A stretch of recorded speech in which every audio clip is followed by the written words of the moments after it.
Bonjour, je suis Éric Tricot, je suis cadre de santé hygiéniste au centre hospitalier du Mans et coordonnateur du réseau Lutin 72 en hygiène.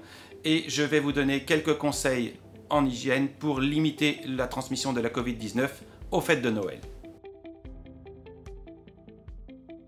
Premier conseil, si vous vous sentez malade, de la fièvre, enrhumé, toux, les symptômes évocateurs de la Covid-19 et que vous êtes organisateur du réveillon ou du repas de Noël, je crois qu'il faut annuler. Vraiment, il faut annuler. Et si vous êtes invité et que vous présentez aussi des signes de la Covid-19, ne vous présentez pas, n'allez pas au réveillon, restez chez vous, isolez-vous.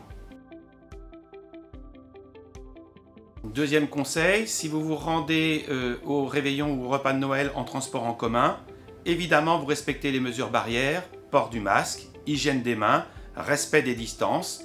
Et quand vous arrivez chez vos amis ou votre famille, pas d'embrassade, pas d'accolade, je garde mon masque. C'est vraiment le respect des mesures barrières pour tout de suite éviter la transmission du virus au cas où quelqu'un serait porteur. Vous passez à l'apéritif. Alors ce que je peux vous recommander, c'est plutôt de prendre l'apéritif à table, placé comme pour le repas, plutôt que de le prendre dans un salon où on risque la promiscuité. Le placement à table.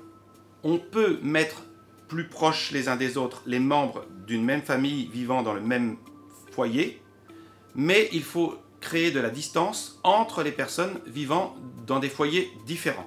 Ensuite, pour l'apéritif, on va éviter de piquer dans les plats avec les mains et on va préférer l'usage de pics en bois ou le service de petits canapés à l'assiette. Pour mamie et papy, c'est pas la peine de les séparer l'un chacun au bout de la table. Vous pouvez tout à fait les mettre côte à côte. À partir du moment où ils vivent ensemble, ils peuvent rester en promiscuité au moment du repas de Noël. Autre conseil, le service des plats, le service des boissons.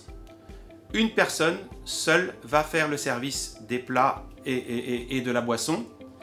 L'idée, deux possibilités, soit on fait du service à l'assiette, ou alors si on le doit servir avec un plat, chacun approche son assiette et on ne se passe pas les assiettes d'un convive à l'autre et une personne se charge du service. Évidemment, une personne qui au préalable sait laver les mains avant le service de chaque plat. Pensez aussi à aérer régulièrement la pièce, donc avant l'arrivée des convives. Pendant le repas, on peut aérer une ou deux fois, et aussi à la fin du repas, aérer régulièrement la pièce dans laquelle vous vous réunissez. Pour les cadeaux, autre conseil, deux possibilités.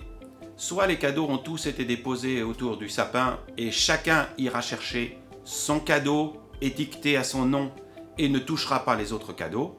Ou alors, encore une fois, une personne se nettoie ou se désinfecte les mains et assure la distribution des cadeaux à chacun des invités. Enfin, après le repas, et si c'est le jour de Noël et que le temps le permet, préférez une balade digestive en extérieur plutôt que de rester confiné dans un environnement fermé.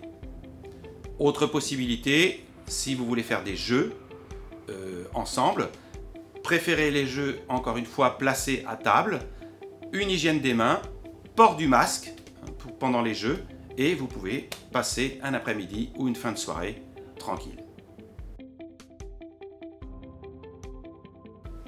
Donc un petit geste à ne pas faire, c'est d'abaisser le masque comme ceci pendant le repas de Noël. Le masque comme ceci, c'est pas du tout recommandé puisqu'on risque de se contaminer le cou. Donc le masque, soit on le garde sur le visage, soit on le retire pour le repas.